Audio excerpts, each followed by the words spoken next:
So I'll be completely honest. I accidentally did all of my dailies while I was having my coffee this morning. Totally forgot I was going to do a live stream this morning. So, yeah. Sure shot, you want to do your account? Are we doing this again? Yep. Well, I guess if I must, I must. Why not? Hi. You must increase your bust. Whoop. So, what's up, guys? Rooster, John, Chandra says hi. Bob says, woo! Dr. Trash Fun says hi. I know. Christoph says, hey. Ascend says, afternoon to you, warrior. And Kev the Jedi says, hey, guys. Hans Omar, what's up, brother? He says, hello from Costa Rica. Shout out to you guys from Costa Rica. So that is true. What you guys just heard is correct. We are live, but I did my dailies while I was doing lunch. Didn't even think to not do them. I don't know. It's just, routine. Click. And so we're going to be in Sure Shots. The cool thing is Sure Shots account, while it's ahead of mine, he's focused on virtually the exact same thing as me, Ewoks and Sith Empire. And so we've got it kind of the same. I'm going to turn the mic over to you so you can talk about kind of what's in your favorites. So I like to start that way so people can see what you're working on and why. And then after that, I'll grab the mic and start kind of working on questions. So don't get into questions right away, but if you do have a question, make sure that you hit us up and say, this is a question, at us. And so I know that it'll be a question. I've got a couple people saying hello, Guadalajara, Mexico. That's awesome. Got some hellos. Yep. God's sakes, fix that normal energy, son. Max Power. What's up, Warrior? Hey, brother. It's all for you. Hey, guys. Hello from good old Germany. Awesome, Oliver. What is happening? Bob Zombie says, first time catching a fresh stream, so that's pretty good. And then, good intro. All right. We just cracked the seal on it. All right, so let's get into what's in your favorites. I'm just going to go ahead and pop the seal on that Tupperware. The famous Dead Sea Tupperware. Still fresh. So in the favorites, as you like to say, I always try to keep it down to my row of two. That keeps me a little less scatterbrained and bouncing all over the place and trying to hit up everything that's got glowing gear and Zetas and all that fun stuff. So it helps to a certain extent, but I always find a way to try and veer out of that as usual. It's just too hard not to. But to start off here, I've had Chewbacca in here for a while, mostly for the gearing, but he's been there for the Bounty Hunter event for quite a while, and it was nice to see them kind of get built up in lieu of that to try and be a good key component is to try and get him set up for my CLS team. So that's been nice to see him coming along pretty good. He's sitting pretty fresh on the Zetas there, but really lacking in gear because, as usual, the Gear 8, Gear 9 crunch of those Mark 5 stun guns just really hits home no matter what character you're going for there. So he's going to be there for a while. And yes, the Ewoks are looking pretty good. They were a hyper focus for a while till I got the 5-star 3PO. Ended up landing him pretty easily, which was awesome. It was nice to be ready for an event that it's always funny how a legendary event for a character that you don't need right now tends to work out pretty good. And it's one that suddenly is new or is the second time around. And I usually have to wave goodbye to him as he passes by again. So that was nice to see that one come along. But I believe 3PO is coming up here pretty soon, so that's been turned back to that focus again because Jedi Knight Revan got in there and kind of muddled things up for a little while, and I was already working pretty good on those for a bit. The Ewoks kind of took away from that, so it was a bit of a crunch at the end there to try and finally pull them off, but it ended up happening, so that was nice. Just for reference there. Since the last event, it was nice to see him pop up and actually be able to get him, but he's had a little bit of work done since then. Had a little bit of the chin tuck, a little bit of a rhinoplasty. He's looking pretty good. So as you can see, the nose job did really wonders for him there. But he's been maxed out now. Got him all 3 Zetas. Got him up to Gear 12 with a few plus pieces as well, which was nice to see him pop up once Gear 12 actually happened. He's not a terrible Gear 12 to go from 11 to 12, which is nice.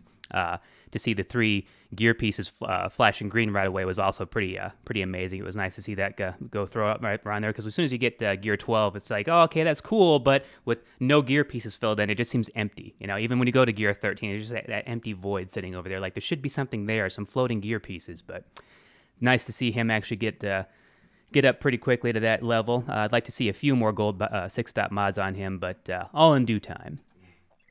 So moving along here, as we said, the Ewoks working out for that 3PO event again, and I was thinking to myself, there is other things that I could go for. My Geos aren't too bad right now, but since I didn't hop right on GeoBrood Alpha right away, I wasn't able to feasibly tell myself, okay, pull yourself off the other Cantina energies, start working towards him, move him forward, actually get him unlocked. So he's a forethought. He's there in the background. He's going to happen. It'll be a nice little plug-in once my Poggle the Lesser gets geared up a little bit better too. He'll be a nice little, just click that spot right in there. So quick thing for Nightmare. Nightmare says, shouldn't Darth Revan be more of a priority than C-3PO? They're equal priorities. The thing is, he's putting all of his energy into stars.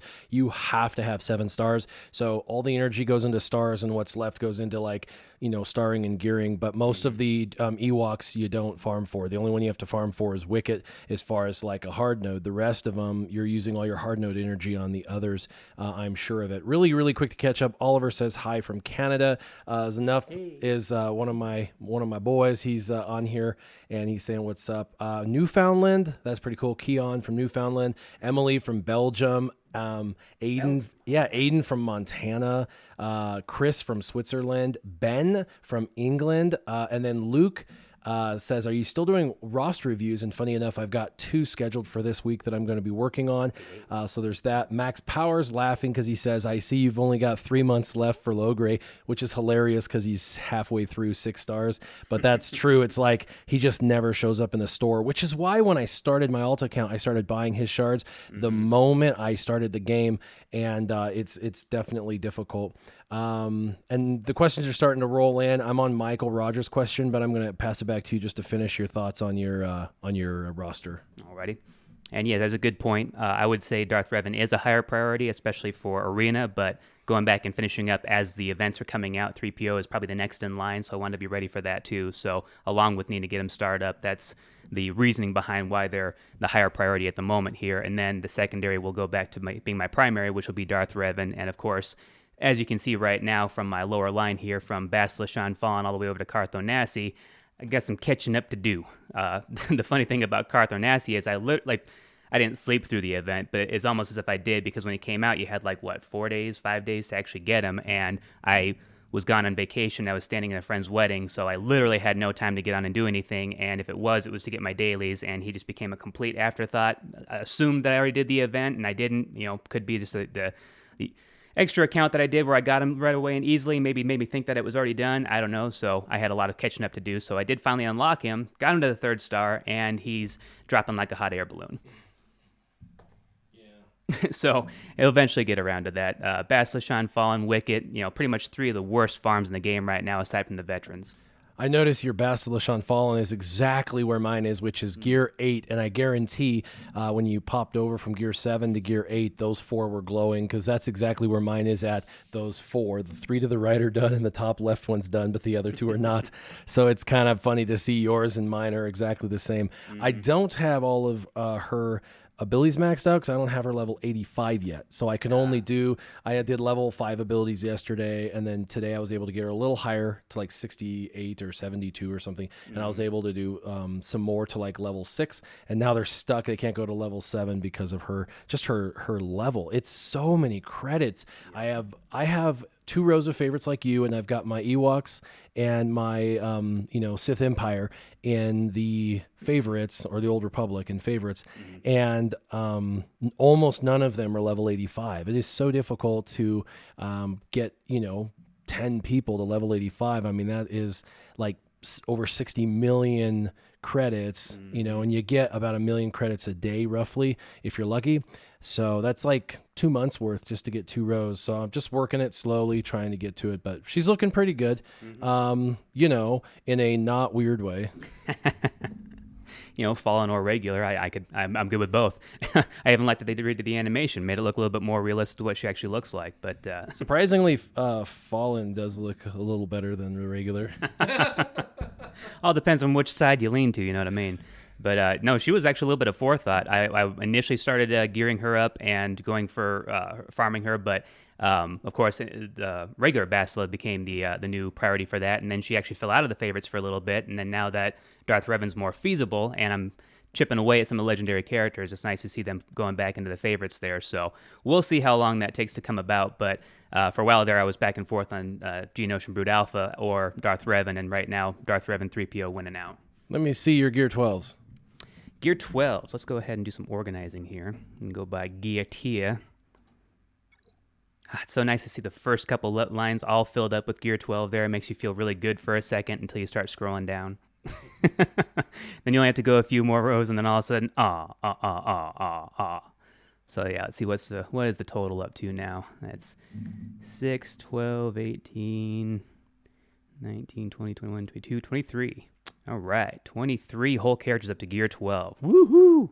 Something that I never thought I would say 2+ years into the future, because you're back at the end of the line looking at it going, man, are you kidding me? To gear, to credits, to farm, to all that, to finally get them up to mods, abilities. Geez, it's gonna take forever. There's no way I'm ever gonna get a Gear 12 character. All of a sudden, the first one pops, and then like 2 follow pretty soon right after. Interesting how progress works like that. It's looking pretty good. I mean, you've got some really amazing characters in your top few rows, some really high priorities. Obviously, you are focused on some others. Really quick, Michael says, hi, Warrior. I just put together my new Jedi Bastila team with Ahsoka, Ezra, Grandmaster Yoda, and Old Ben. The only thing I'm getting confused is on how to mod them. Basti, you just need to make her in that team as fast as possible. Yoda, as much offense as possible, and 1 speed slower than Bastila. And then you want Ahsoka just to have, crit chance, crit damage.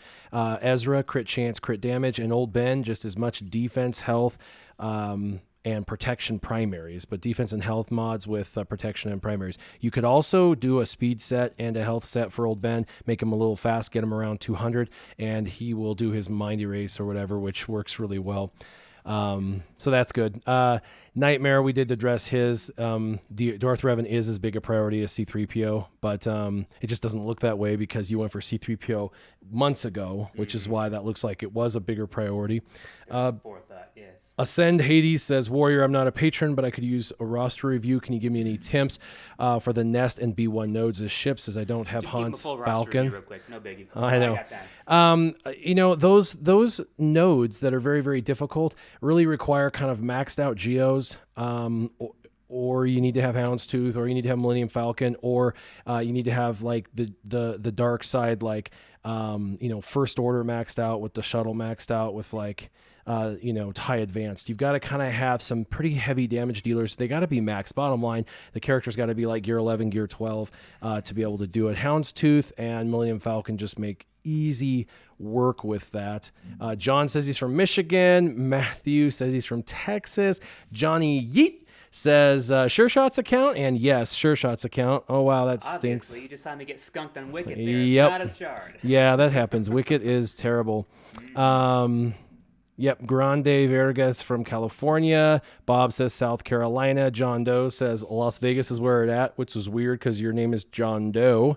At Warrior. How many characters max should I farm in each place to make them very effective? I'm almost at 4 million GP, but I stay too long in a non-good guild, so I'm trying to catch up a bit. I don't really understand the question. I'm sorry, but basically get yourself in the best guild you can find. Constantly be finding a guild that challenges you. And yeah, that's amazing. That's really great. He's getting skunked over here while I answer some questions. 2 characters in a row. That I'm stinks. over here answering questions. He's getting 15 shards. Grande Verga says Johanny has better assets, so we'd have to spin her around to see. Rob says hi. Alien-like characters.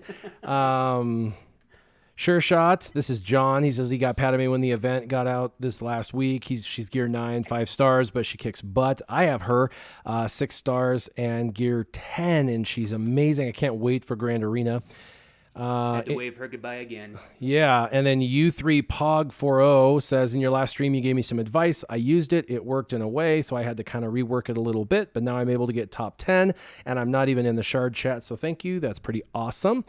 And we got to see if we're going to break the cycle here. That's 2 characters in a row, a refresh each, not a single shard. Now we're on Karth here, which is ship's energy. Let's see what happens. Last chance. Higher drop rates than ship's energy, so... One shard at least. Which is acknowledged. Ah! They were They were watching. They couldn't skunk me out of all three. All right. Let's see. Will says, I'm planning to pull General Kenobi from my Jedi Revan team for the Padme team. What's the best replacement? Probably like, Old Ben, something else tank related. Old Ben works really, really well because Old Ben has a lot of capability as a Jedi. So I like Old Ben. I think he's a great tank. But you can put any Jedi tank in that place. Bastille is great on defense. Yes, she is. Let's see. Gear 11 is better for Grand Arena. Yes. Let's see. Darth Skywalker says, what's up from Utah? Very, very cool. Apropos says, Warriors live, but I got kid duties. Love the series. Catch you on the reruns. Later, brother. He's one of my patrons. Appreciate his time here. Darth Raiden is here from sunny South Carolina. Pretty awesome. Kev the Jedi asks, how many Maliks are in your arena now? Well, in my alt account, my Scissorman account, I'm seeing like the top 10 have him. And then in my main account, the top 20 had him. Now the top 50 plus have him. Top 100 have him. I'm not sure for you. Do you want to go and look at your arena to see how many, see your top 50? I'm pretty sure everyone in your top 50 has Malik and is running Malik. If you were to go to ranks, I'm pretty sure everybody has him. Let's see. Awesome. Number 2 is CLS. No kidding. Yeah, go look at that team. That is one determined dude. That thing just does not win on. Let it die. Oh, he's using probably a super fast Thrawn. Look at the speeds on Thrawn. Let's see. Do you think I have enough time for the Revan event? I need 91 shards for Jahani, 32 for Basti, and 42 for Karth. I'm sure, as long as your gears are up. Desirab makes a stream. Yes, Robert Arnold from Canada, eh? He makes a stream. Pretty awesome. And Contingent, another patron, says hello. John says, since I got Jedi Knight Revan, he's got me the 200s in arena. I can finally beat those pesky Night Sisters for sure. I think I'm all caught up on questions now. I'll turn you back over so you can kind of chat about what you're doing and where you're at. It's 323, not too bad on Thrawn. Yeah. He's looking pretty good there, and yes, Night Sisters are pesky. Pretty neat. Yeah, you can tell he's a Thrawn by the way he is. So, good for that guy for having that kind of crazy speed on him, all gear 13, so that makes sense. Obviously, could you really get to that level without it? Nah, probably not. But, yeah, looking like a lot of Darth Revans. That's kind of par for the course anywhere now. I think most shards are seeing that. In alt accounts that are new, especially seeing them pop up with the Darth Revan and a gear whatever Malik already just kind of makes you go, good Lord, guy, the money. Just go to like 20 and see if they have a Malik, and then go to 30 and see if they have a Malik, and go to 40 and see if they have a Malik, just to kind of test. It's a General Grievous team that can beat Darth Revan on offense, but falls terrible. With IG-88 as the lead, that's crazy. I guess I could have assumed as such. I've seen him pop up in some interesting team compositions before as a leader, so nice to see that somebody like him, as squishy as him, has a place still. Oh, look, another one. That's pretty popular in the mid-20s in my shard. Very popular, but as you can see, only peppered in with all the Darth Revans. Did see a random Padme here. She's nuts. Don't see that name pop up ever. Oh, interesting with the Shock T. Cool. The Dispel on basic, I think, is something that's appreciated. She works kind of like Ahsoka would, but a little bit more, a little bit, I think. A little more all around as opposed to just damage. Yeah, and then C-3PO, of course, and Anakin, of course, because Anakin's necessary to go against Malik teams. Ah, yes. Linchpin, as they say. I do like his AoE. It's pretty cool. Ironically enough, I still don't have Anakin unlocked yet. See if that one has Malik. Yeah, if we're all the way up to 30, let's see where things are standing. Oh yeah, 7-star gear 13, 2 Zeta. Yep. Interesting shard that I'm in, because I don't know what point. I feel like I must have got in right at the end of the shard before they kicked over to a new one, because I'm up against some people that are pretty ridiculous that you would assume, even with spending money, that there would be a little bit more comparable teams popping up for me. But yeah, there you have it. Darth Revans across the board. A little bit of peppering here and there, but interestingly enough, did you see a single Jedi Knight Revan team? I didn't see a single one. Oh, and there's a Malik. No, you can't. Not with Malik. Once Malik's in there, once Malik is introduced, Jedi Knight Revan is trash. The only way to do that is to build a very, very, very, very, very specific counter. It's not good on defense, and it's only good on offense. Otherwise, you have to go with kind of what it is. So Robert says he has an alt account started about a month before or after me, and he said, can you quickly go over who you targeted as far as factions?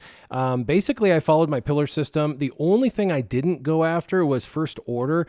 I've put them off for Old Republic / Revan and Darth Revan. I put them as a higher priority. Darth Revan wasn't a thing when I built my pillar system, and First Order still works really, really well to help you get JTR, and JTR helps you with raids. I'm not raid focused. A lot of people are. So if you were raid focused, you probably would want to follow the pillar system. Wait, click it. Ooh. Click that. Poiple. But you got a lot of those. So that's too bad. But so, cool. All in all, mostly I follow the pillar system. The only kind of liberty I took was I put First Order kind of on the slightly back burner. I still have 4 of them at like 7 stars, and I'm about to start focusing on them after I get through focusing on the ones I'm currently on. So they're coming up soon. Seb asks, can he unlock a 7-star Thrawn with level 80 Phoenix? Ezra at gear 10, the others at gear 8. Probably not. I would take him to level 82. The 2 extra levels makes a huge difference. It also allows for you to get a couple extra Omegas, and the rest of it, yeah, you should be able to do it just fine. But I would take them to level 82 and get a couple of those Omegas finished off. And then, let's see... Nightmare says, I have Rex and 5s at gear 12. Should I gear up Echo, Sarge, and Cody now, or wait to see which ones are needed for the event? There are 7 or 8. I would leave them be for now. Honestly, you just don't know what they're going to do, what they're going to touch up, what they're going to rework. And I think 5s and Rex are 2 of the 3 they were going to touch up, or at least that's what was data mined, and you have them at gear 12. So I would wait until you see which ones are coming in new and which ones are going to be touched up. So that's cool. Vito says he's happy to catch it live, the stream. That's awesome. Mm-hmm. Martin says first time catching a live stream. So that's cool. Jones said, when did you start Sure Shot? He recently joined, so he may have missed when you started. So you've been playing now for well over 2 years. Yeah, nearing that 2.5 mark. I think I started in April. So yeah. That's about the progress you can expect from this. There's been a little bit of expenditure here and there crystal-wise, and there may have been an $8 pack here and there that was worthwhile, but other than that, pretty well on the whole free-to-play. I mean, I guess you can say after 2.5 years, only spending like a total of $30, it's... On the whole? Yeah. Right on it. So, do with that as you may, but I'd like to take a look through the shipments here to see if there's anything worthwhile. I'm a speed junkie when it comes right down to it, just give me more of that. So when I see a speed arrow pop up, even though it's a health arrow, I still get tempted by it a little bit, but I think I've actually maxed out on that. I think I have at least 5 of those sitting around not being utilized right now. So that's one time a good or okay mod pops up in here that I can just say, all right, I'm cool with passing by on that one. Unusual, but it happens. I really like that this Fleet Arena store is getting to the point at this year mark in my account that I'm seeing a lot of maxed out ships and characters and all of that. So it's nice to be able to turn that currency back over into Zetas, Omegas, and occasionally when General Grievous's shards pop up, I can go ahead and finish him off to 7 stars someday. What are you saving the 3 different Zetas for? Who's going to be getting those? It all depends on who becomes available first. I went ahead and put 2 Zetas on Chewbacca just because I've had him there for a while. The friend one was definitely the first one to go for him, but the other one was just good not to be able to have ability block and all that, so I was able to throw that one on there. So he's at least finished off for right now. Just need to work on gear for him. I think the next 2 will probably go to 3PO if I can end up 7-starring him because it'll make it more worthwhile, and then the rest will eventually go back to Darth Revan when he can come around, or Geonosis from Brood Alpha. You never know. I might sit there and watch I might watch Darth Revan pass on by again, and then I'll just go to farming the Alpha there, and then I'll have all that waiting there for him. It all depends on how the cosmos and the stars align, and the everything in Libra and all that I can actually make that all happen. But interesting side note on the Zetas with the farming going more towards Zetas now as opposed to Omegas, and that being the harder one to get. At one point, I was sitting with over 300 Mark IIIs. like 45 Omegas and just under 100 Zetas before I started throwing things up. So when I was waiting for Jedi Knight Revan to come around. So once that happened, I didn't have the gear. I didn't have everything to be able to throw them up right away. So I was sitting there waiting to be able to put Zetas on them. And then it was boom, boom, boom, 3 Zetas. So that was really nice. That was nice for me too. I was saving Zetas because I was like, I hope I can get Revan. I hope, and I got him. And then I was able to put his 3 Zetas on. The first, I put 2 on, and then a week later, I put his 3rd. And it's a good feeling to save up. It's hard to do, though. It really is difficult to save up Zeta material because there's so many characters that you want to Zeta. I mean, I've got on my Scissorman account, I've got like a 10 Zeta list of characters I want to Zeta that really deserve their Zetas that there is a list, you know what I mean? And you can only do so many. Side note, I was able to hit 100 Zetas, first person in the world on my actual applied Zetas. I was actually the first 200 period, but on my main account, and that's quite an accomplishment. I know a lot of people would say, "Oh, you bought your way up," and I guess you could say that's about 10% of it, but 90% was focusing on ships all the time from the very beginning. When ships came out, I got excited. I love ships, so I play ships all the time, and I was always number 1 in ships, still am, and that has been just straight conversion. The first thing I did, which a lot of people didn't do, is I focused on all the ships, and I spent all my material on ships, maxing every ship out, just like you. And once I had all the ships, I was able to keep up with the very slow and evolving ship meta over the last few years. And I was able to maintain that and never have to worry about like stopping and farming a specific ship because I always had every ship maxed out. And then I was able to, after a few months, solely focus on just Zetas. And I've been solely focused on just Zetas ever since. Also, the events like Mother Talzin in Wicket, where you could get Zetas. The moment I realized Zetas were on the line, I had those characters maxed out at the beginning, so that way I could immediately start to get those Zetas. Anytime there was an achievement where you could get Zetas, I made sure to complete the achievement to get the Zetas, such as taking Home 1, Executrix, and Endurance to 7 stars. You get a Zeta for that for each one, so it's super important. So just any time I saw a capability or an aspect to get them, plus I've never missed the like daily challenges that give Zetas. Made sure 100% of the time I do that. I think all in all, my luck was probably better than the average person. Felt like there was a bit of a dry spell for a couple of months, but all in all, most of the time I got Zetas every day that Zetas could be dropped. I got at least 1 out of my multiple attempts each week minimum, and some weeks I'd get 2 or 3. The only time I got skunked bad was when they did that double drops, and there was 3 times in that double drop period where you could do that event, and all 3 times, 2 attempts, so 6 attempps, I got 0 that entire time. And other people that were getting like 12 to 18, I'm like, oh my gosh, that would be awesome. So that's pretty crazy. Grande Verga asks, when do you think the First Order meta is coming? If the First Order meta was going to come, it wouldn't be necessarily the current meta teams. It would be something new coming in December with the game, and it would possibly come as late as January or February, because the last time that there was a game that they brought in First Order, they rolled those Resistance and First Order troops out over 3-month period of time for all of the different characters. So yeah, this event, this is pretty cool. Getting sometimes you can get Omegas on here. I feel like, I got 2 before. Yeah. Well, sometimes I get 1, sometimes I get none, sometimes I get a couple, but it's always nice to see it when the gold is glowing.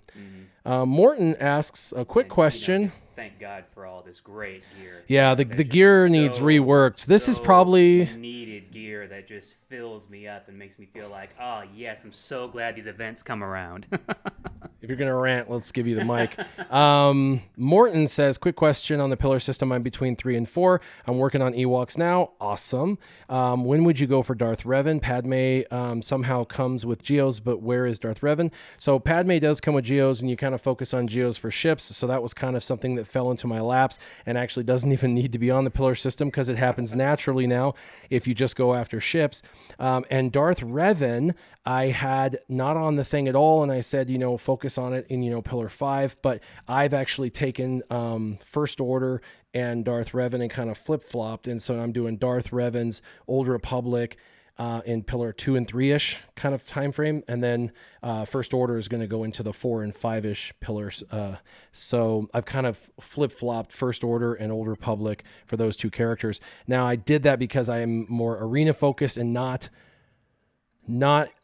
focused on Sith Raid. If you were focused on Sith Raid, Jedi Training Ray still has one of the highest scoring teams in Phase 1, and you need First Order to get BB-8, you need BB-8 to get Jedi Training Ray, so there's kind of a different path if you're going PvE versus PvP. My pillar system was built for free-to-players that are going PvE, and the reason for the PvE focus is you need to gear people up. It's super hard as free-to-play to gear, so you need the gear from the events and the raids, and the only way to do that is to score high on the events and raids, and the only way to do that is to focus on the right characters. So that was the focus of the pillar system, was to help people do as best as possible in the raids, to help them get more of the gear so they could, as free to play, get more of those characters up to like gear 12 and whatnot.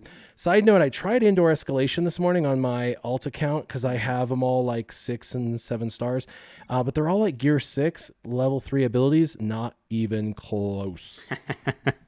I think the funny thing about that is I 3-starred this with some pretty low levels. I think it was around the time that I was first going for 3PO, and I had them all in that 5-star range. So it was nice to see that I was able to pull off a 3-star with this, but still waiting for that 7-star wicket to actually be able to do the bonus tier there. So as we've seen from my drop rates today, what I get on average is about 3 days of nothing and then 1 day of 1 to 2 shards. So Guild Games wants you to go back to your store.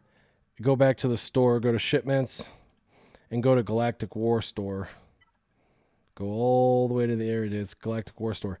Why do you got 33,000? Why not buy ships and stuff so you can turn it in for currency, which will then give you gear? I do that on an as-needed basis. I have a lot to work with there, but it seems like whenever I'm going in here to get other gear, I could just clear it out each time and get the gear that I need, but since a lot of my characters are not working towards this gear, I'm kind of saving it up for those situations where I need 5 of whatever. I need to finish off a Mark 5 stun gun. I come in here, happen to find a few salvage pieces, so then I had the currency just sitting there waiting for me when I need it, as opposed to just blowing it all on everything and clearing the store out each time. That would be great, and I could build up some good gear, but using it situationally.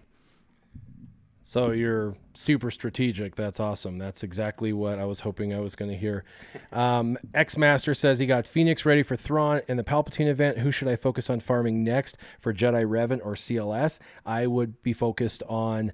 I focused on kind of both. It was transitional. I focused on CLS first, and then when he came and went, I continued to focus on him, but turned my attention to Jedis because Jedis were in my arena, and so I constantly kept focused on that. So really my Jedi Revan focus was more of a priority because of arena, but CLS happened actually the exact same time for me as Revan because they had to both be 7-star. So I worked those two teams kind of simultaneously until I had the ability to, and then when the events came back, they came back within the same week, and I was able to get Revan and I was able to get CLS, and then my CLS just wasn't able to get the gear priority or the Zeta's priority because I gave all that to Revan.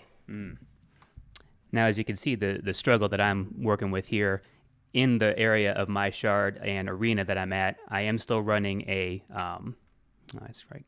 Used to be able to do a quick shortcut to that one there, but I am still running the Jedi Knight Revan team because, again, always behind the 8 ball, always a little ways back, not quite up to par and up to snuff with that. So having this team pretty well perfected in the way that I like it right now, I'm really happy with how it's turned out. It's still viable in this range, but you have to just be comfortable with the idea that you're not going to be in that top 10, 20, 50 without Darth Revan, and just, create a new top area of arena for yourself that you can be happy to get to. I was happy sitting in the 550, 600 range for a long time there. I thought that's going to be about the max that I was at, because up to 500, I was seeing Darth Revan teams and pretty well geared up too. I think they were just being lazy about it and not moving up, so they fell back. But that's where I thought I was going to be. But so far with this team in my shard, I have gotten back up to 198. It's been my best so far, and I can usually hang in that 200 range there. So that's also just having to go through a lot of mirror matches. As you can see, a lot of Jedi Knight Revan. So just really got to pay attention to the to Jedi Knight Revan's speed and see if there's a possibility there, because everything else is kind of a toss-up at that point in the mirror match. Just got to be the one that goes first and see how things go.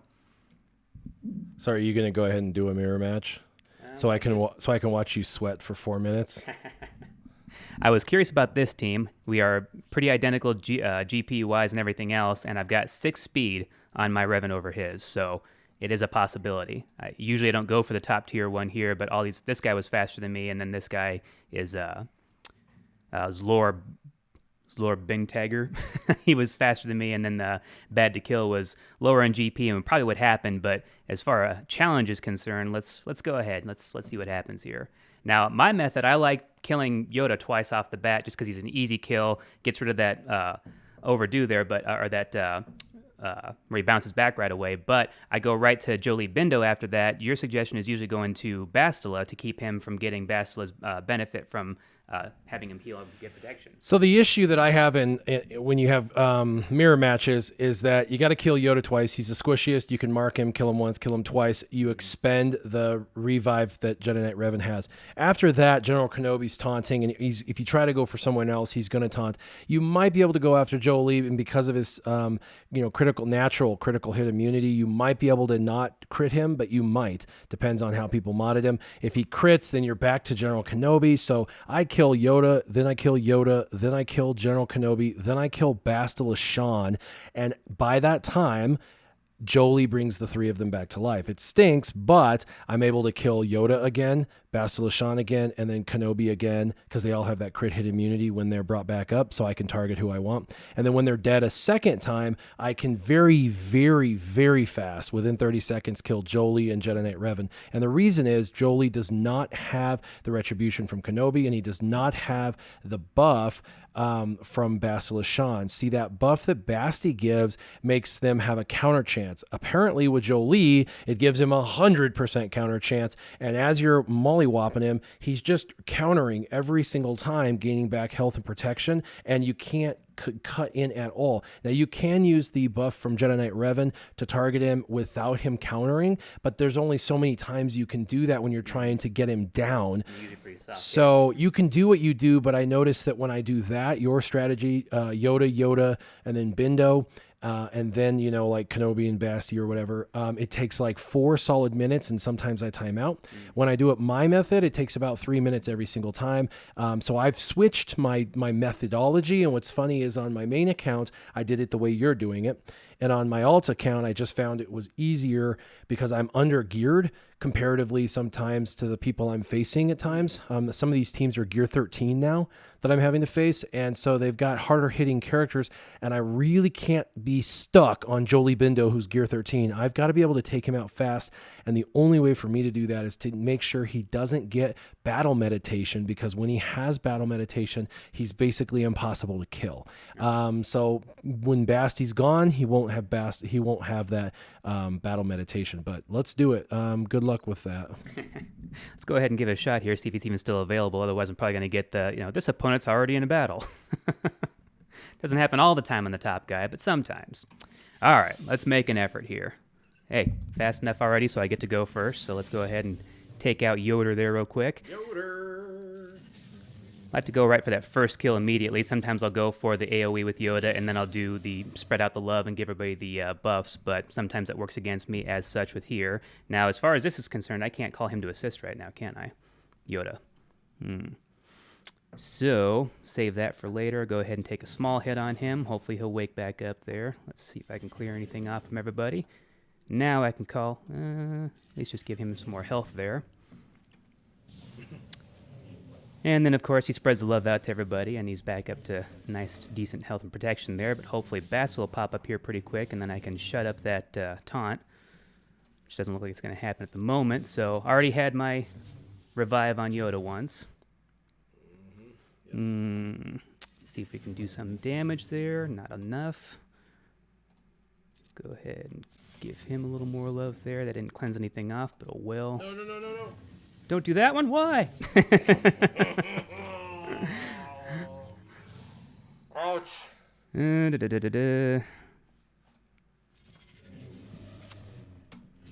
I like it how sometimes he's tanky as all get out, can just sit there and take it like a champ, no big deal, no big deal, and then I'll go and do like a basic with Yoda, and out of nowhere, just boom, one-shots him. It's like, oh, okay, I guess he just finally critted.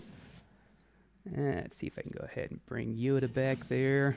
Use him to wipe out. Oh, come on, that should have been enough.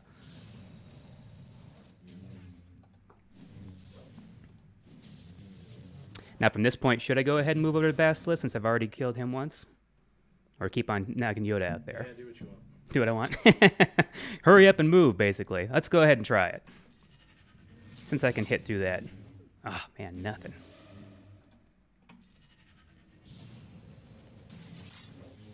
Yeah, taking like a champ. Do it. Ugh, she is a toughie. You are a pistol. Can already see, given the time clock here, that things are starting to deteriorate a little bit.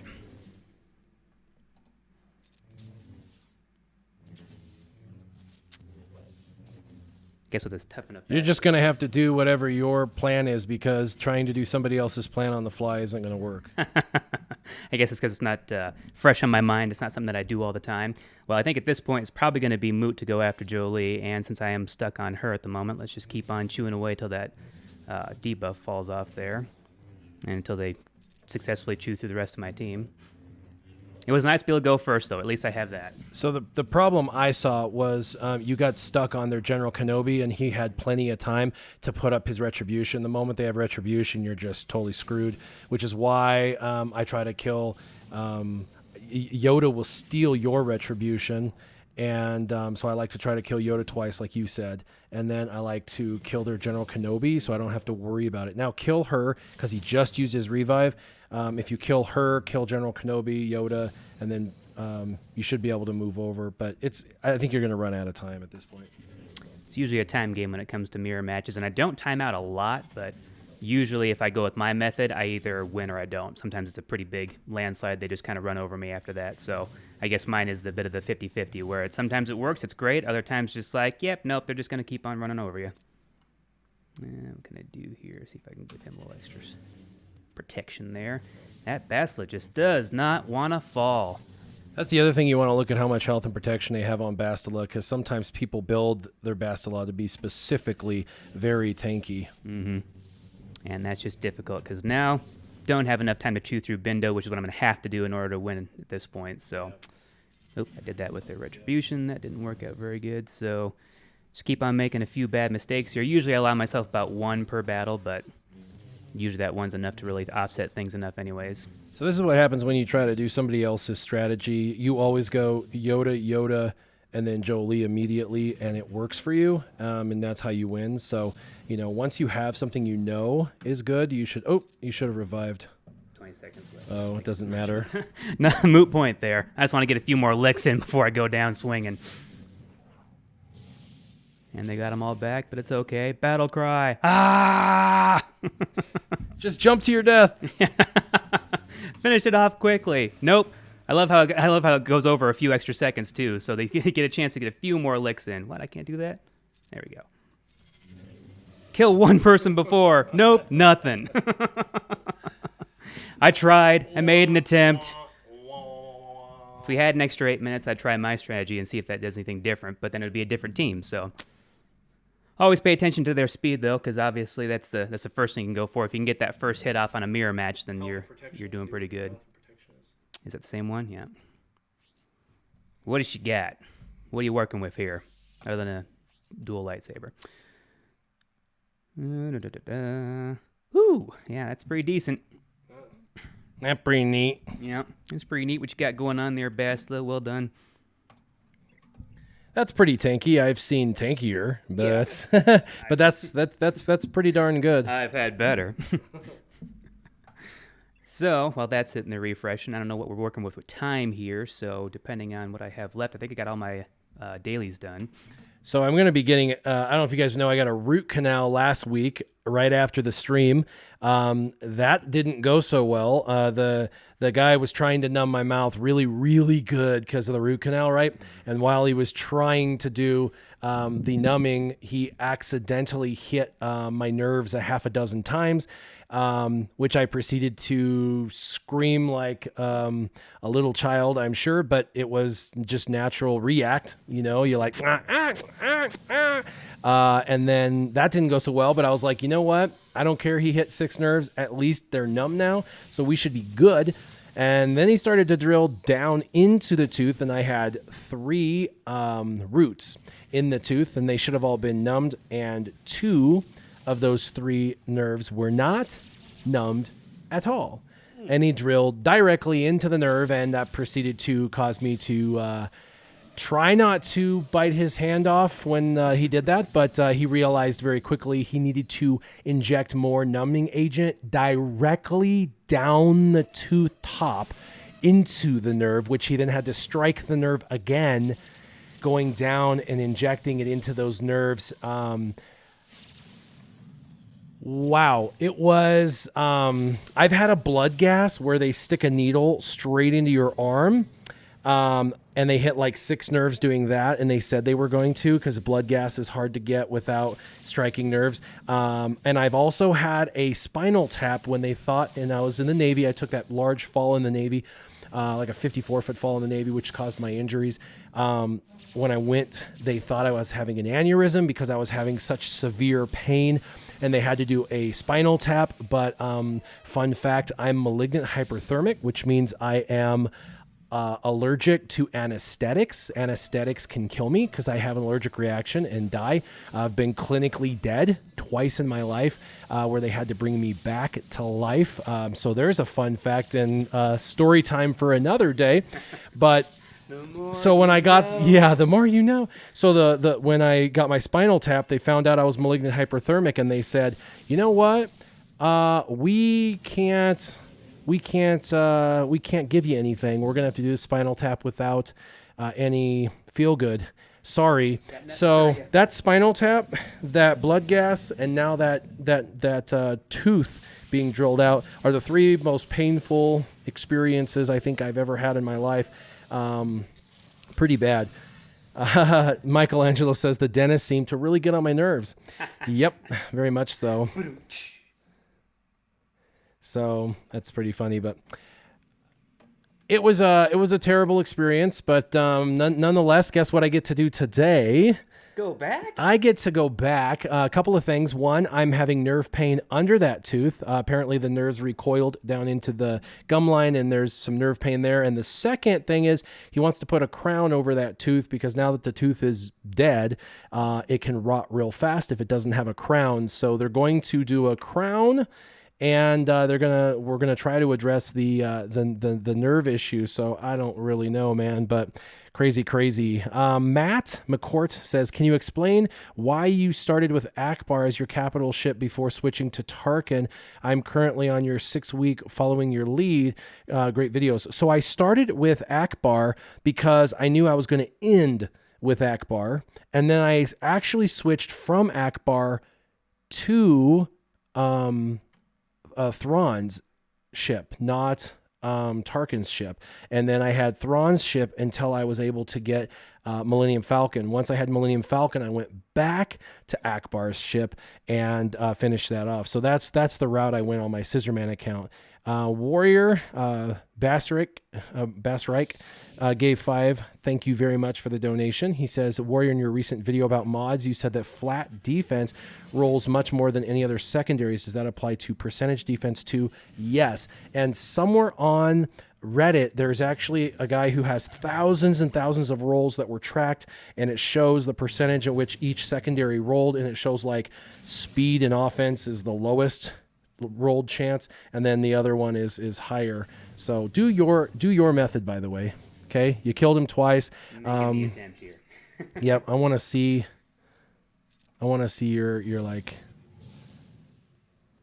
what I can do. Oh What man. I've done before. There's the Yep. revive. All right. Well, let's see what you can do. We'll just watch you. So Andu says, "Hey, what's up, Sure Shot?" And Nightmare's all Jolie now, which that's how he normally does it. He was trying to show you guys my methodology, but my methodology and his are different, and there's a reason for that. So we'll just let you keep hammering away. It's my lack of comfort, probably. Hadn't tried it yet, so.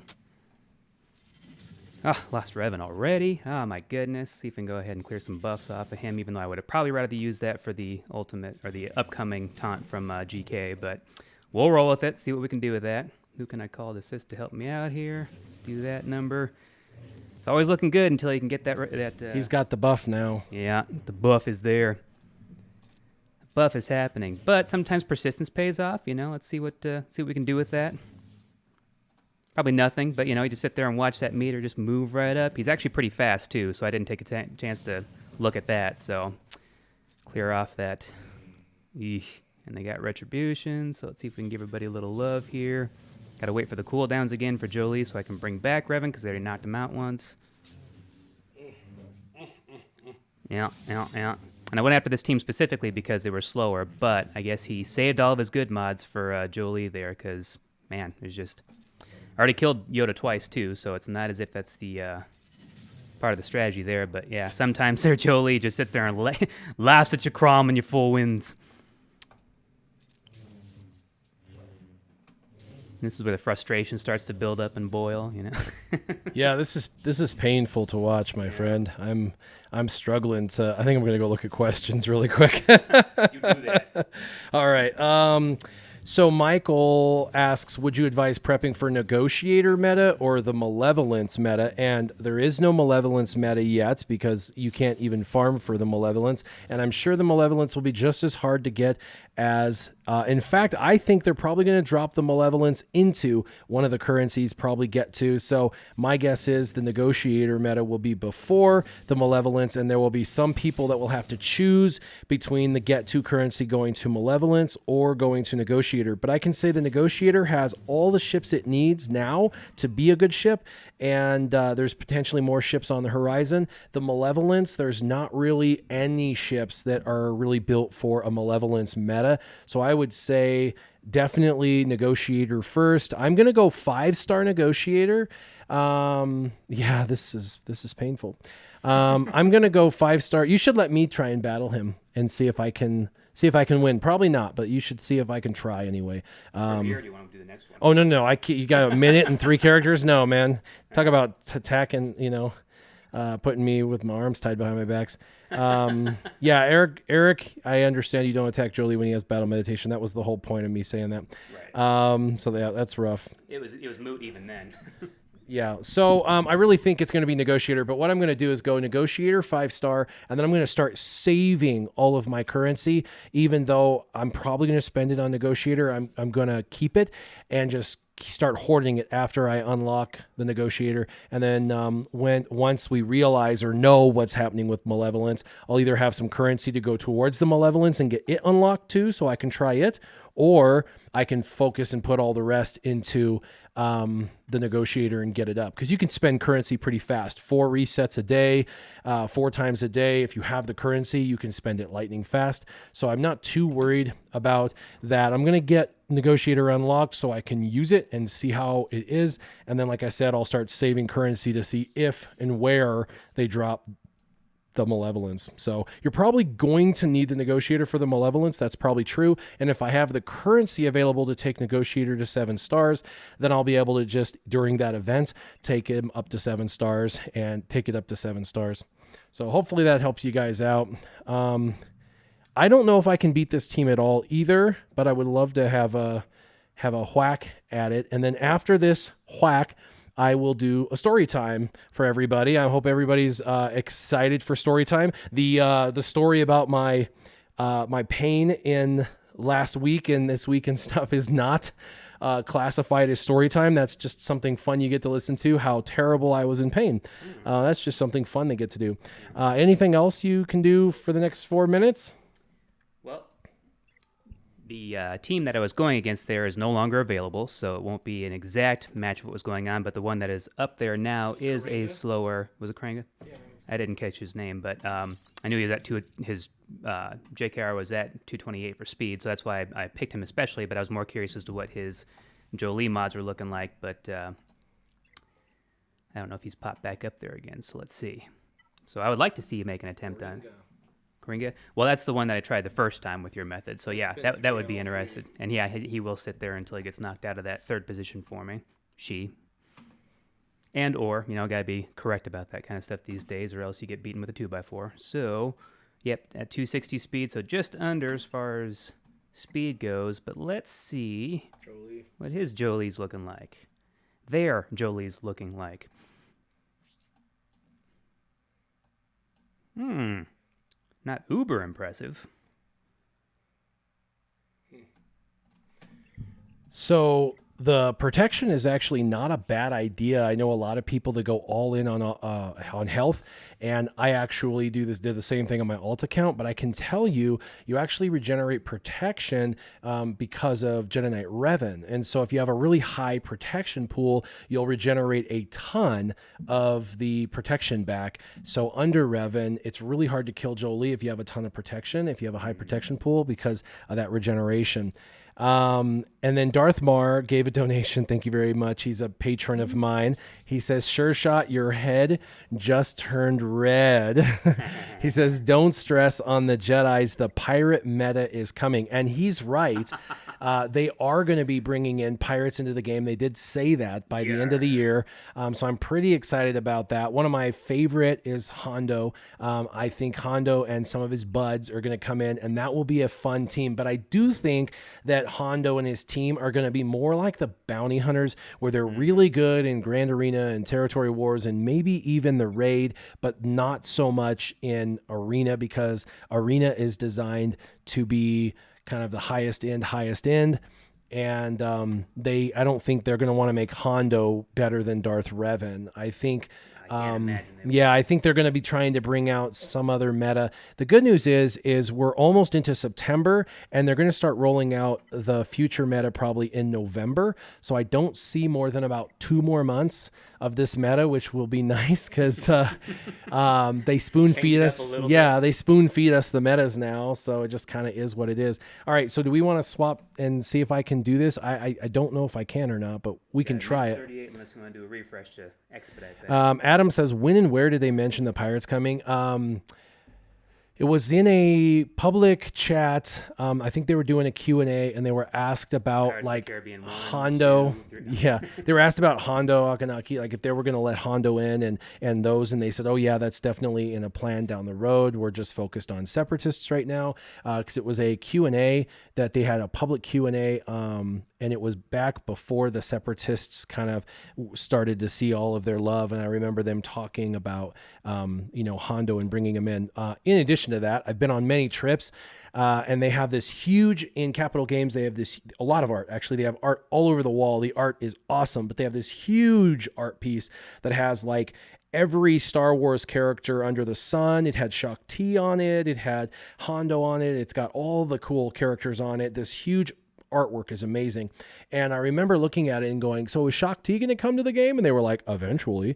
And I said, I'm like pointing, I'm like, is Hondo coming into the game? And they're like, eventually. So, and we got Shaak Ti. So, yeah. And so Hondo is one of mine, like, I kind of like that cat. I like him. He's kind of like Han Solo, he's kind of good, kind of bad, he's kind of in the middle. He's got some like, some socially gray areas where he's not necessarily always doing the right thing, but maybe he sometimes has the right thing in mind, because Hondo helped out Jedis and stuff quite a bit, actually.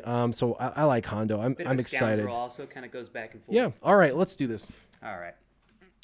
I have to hop on to what Seb 3194 there said. We need a Boromir saying, and I would think it would go more along the lines of, one simply does not attack Jolie with battle meditation.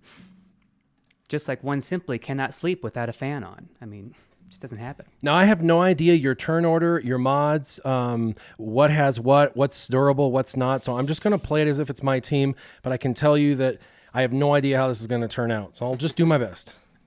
Just going to go in blind and hope. Just feel around, because even a blind squirrel can find a nut once in a while.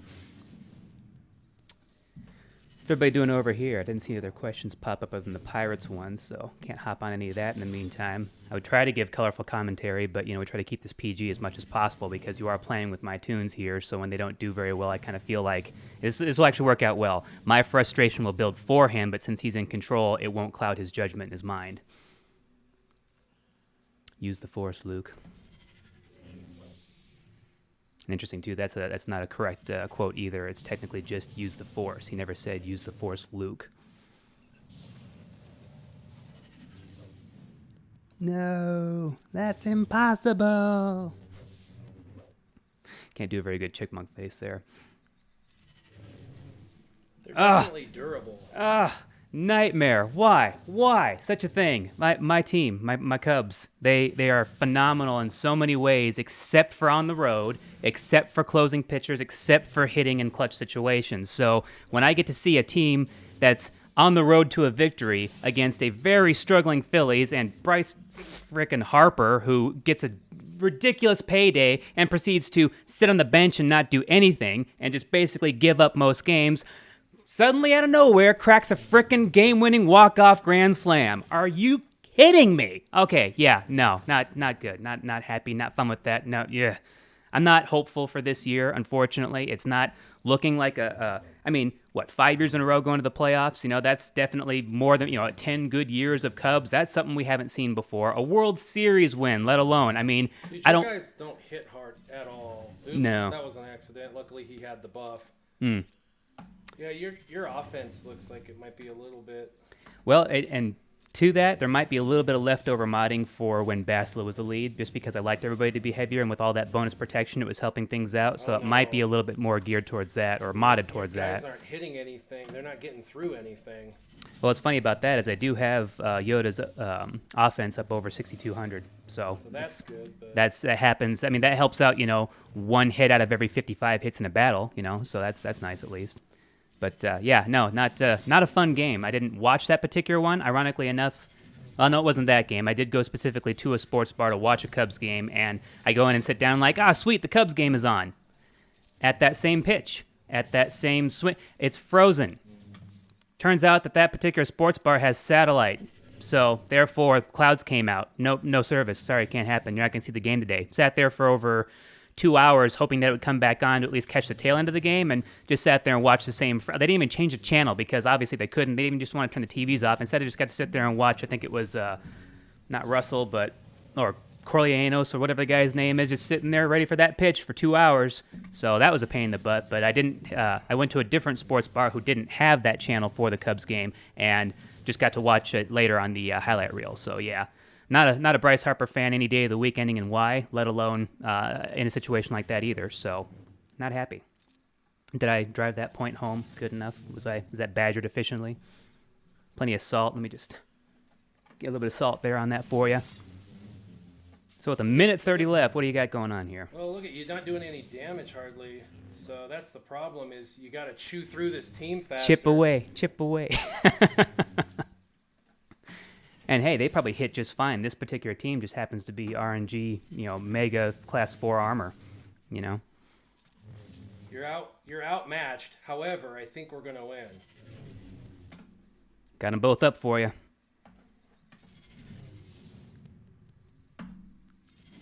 Get him! Oh, look, he gets to attack, and there he is, full health and protection within one swing. All right, love it. Come on, good old Jolie. Super hyper concentrated. Come on.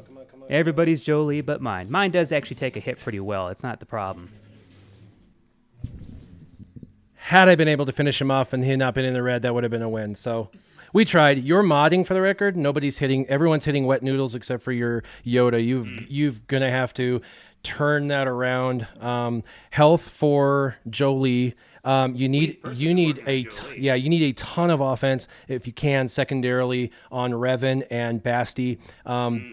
Basti is not. Yeah, Revan, you want to be really fast. Yoda, you're going to want to be a little bit. Revan is just fast. I couldn't do anything else. Yeah, and then your General Kenobi is pretty, not tanky. Like he dies really, really fast in comparison. I'm not sure where he's at. I'll have to take a look. Heavily for tenacity.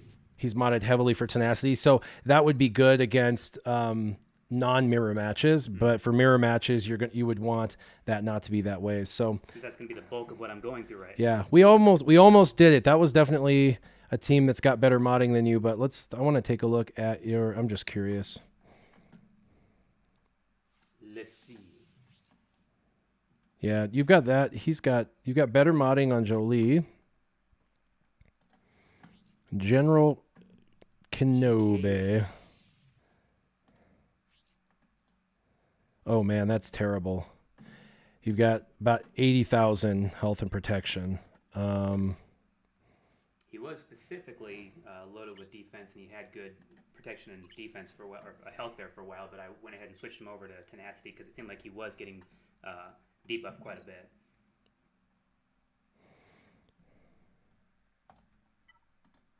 What can we do here? I'm just looking to see what you have. I mean, this one has protection. It's not leveled up, but it's tenacity with protection and potency. You don't need the potency, but defense and protection, that's definitely one I would, if it was me, I would change. I know the speed is nice, and the speed on this gold one stinks, but I would rather have the durability than the protection. Let me just do a theoretical. Go for it. And you don't...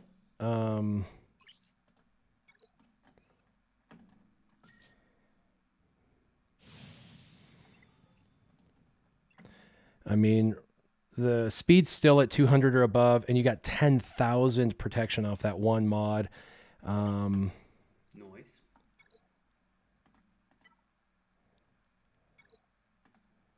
Let's see. Health mods would work, so tenacity and health.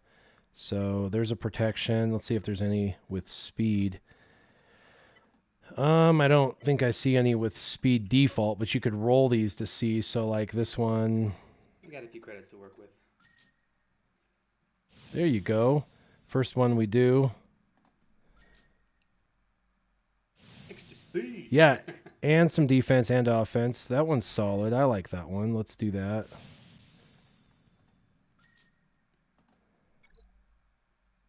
There you go. Although that you don't really need the offense on him, but that's solid.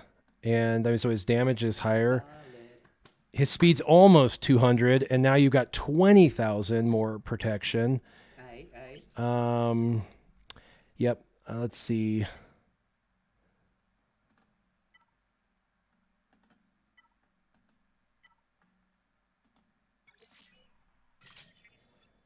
So now you've got 30,000 protection and 2,000 health. That's 32,000 more health and protection just in those 3 mods alone. And you're almost fast enough. We might be able to get some speed out of some of the other mods. Nice. You're working on my mods here, so you got me all studious now. I'm just like, oh, okay, yeah. And then that one, oh, that looks good too. Really? You can do that for me? Oh, that'd be great. Thanks, Jake, for State Farm. I think everybody else is in the same mode right now. Suddenly the questions have stopped. They're like, ooh, mods, yes. No. Cabin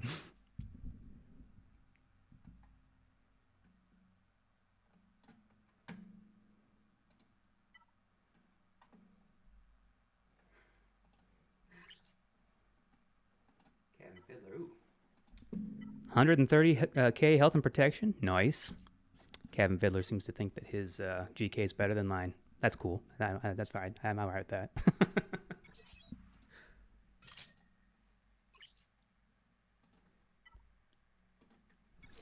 Always painful to swap out a mob when you're sitting there looking at like, ooh, 14 speed. Yeah, that's good. I like it. Oh, switch out. But here's going to roll more. Oh, wait, no, it's not. Big money, big money. Oh, hey. Back up to 14 speed. Never mind. It's good. It's back. You worry over nothing. Bam! Well, defense. Better than nothing. Better than potency, I guess. This is a great mod with everything you need except for that one pesky one sitting there. But hey, guess what? It's going to roll 5 times on this mod. Just because we know you need it. All right. So you're 2 speeds slower than you were. Okay? So that sucks. We didn't get you back up to the speed you want, but your guy's going to hit harder. Bottom line, he's got more damage now, superficially. You got 5,000 more health, so your pool of health is actually better going to protection mods, protection primaries. And then you went up over 30,000 protection. So you're over 35,000 more health and protection, and semantically the same in speed, and your protection or your damage is just a tiny bit higher.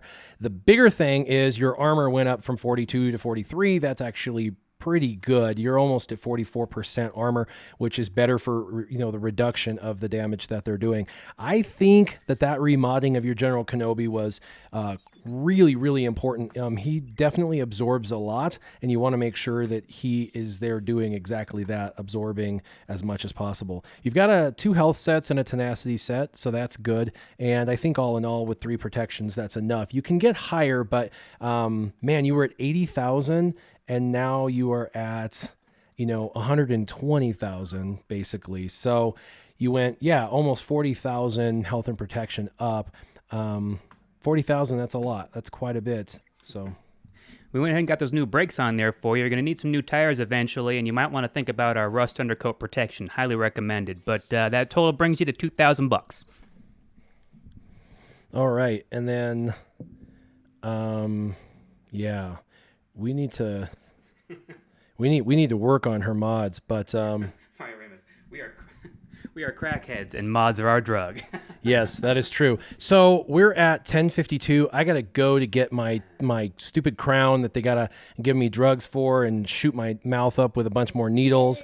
So that'll be fun. But we want to do story time. So I told him that I would do story time before I leave, and so we're gonna do it. So I have a lot of stories that come out of when I was in law enforcement. I need my coffee for this. Yeah, and we gotta turn the hat back because we getting serious now. What? That should help a lot. Everybody's saying that should help a lot for sure. Your teeth can wait. We need more mod advice. Actually, that would be fun. Come in here and just start remodding your entire team. That would be fun. You've got a lot of credits, so you just need to save up all that mod material, and then we'll do that. That will be fun. That'll be a fun video. So. Okay, so I've got a lot of stories that come out of when I was law enforcement. Of course, I mean, that's just a crazy time of my life. It's a crazy time for anyone's life. In fact, think about it. Your absolutely worst and best moments of your life probably involved a law enforcement officer. At some point, you either had someone call a cop on you, or you had to call a cop on someone, or you got in a wreck and cops were there, or, just crazy things in your life. There's that. So when I became a law enforcement officer, shortly after I became a law enforcement officer, we had a rash of just this huge long time period, about 6 months long, of just crazy amounts of DUIs, crashes, fatalities, not just like a DUI, but actual deaths due to DUI, more so than normal. Our amount spiked drastically over this 6 month period of time. And I was relatively new, and I was, going to a lot of these calls to investigate and stuff. I wasn't at the time a death investigator. I was just a patrol officer, so I would go and check them out. Later on, I became a death investigator, and those are just a smooth operator. Yeah, smooth operator. But it was one of those things where down the road, I ended up going to medicological school and becoming a certified deputy coroner. But at this time, I was just a cop, just responding to calls for service, right? And so this season, this 6 months where we had just a crazy amount of fatalities was really sad. It was never the DUI guy, the person who was DUI, that got killed. It was always the other person. Saw some sad things like an individual with his best friend crash and killed his best friend. A guy that ran a red light because he thought people were chasing him when they weren't. Crash into a car and kill a husband, a wife, and their baby. So it's terrible scenes that we had to go on. So we really, really, really become passionate about catching people who are drinking and driving, because we get to see the dead bodies. And so it's not just, I had a couple and I'm trying to get home. It's you're going to kill someone. You have a 2,000-pound gun that you're driving. So much passion around busting these people who are DUI.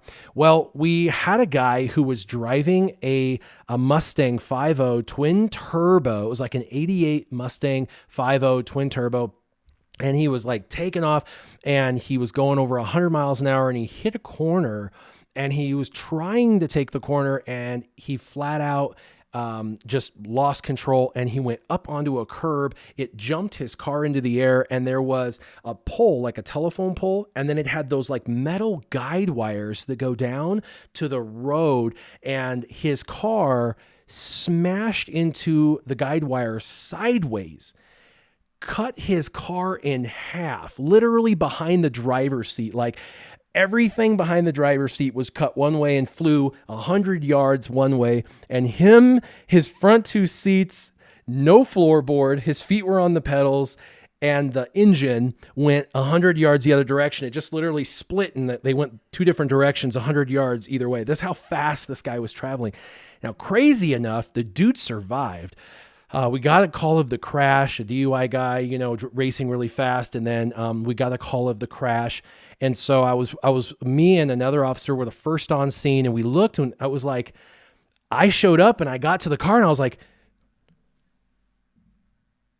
where's the car, man? Like, this is just a couple of seats and an engine bay. Like, where's the back half? Did he drive off with the back half? What happened? Where's the bodies? Yeah, where's the body? Well, where was the bodies? That was another question, was like, if it's this bad, like, is his body, over a fence, 100 yards from here or what? So we did a lot of searching, and we got some calls that an individual basically had run off and had basically talked to some civilians, and it was the guy, but he had basically ran off of the crash. Can't believe he survived.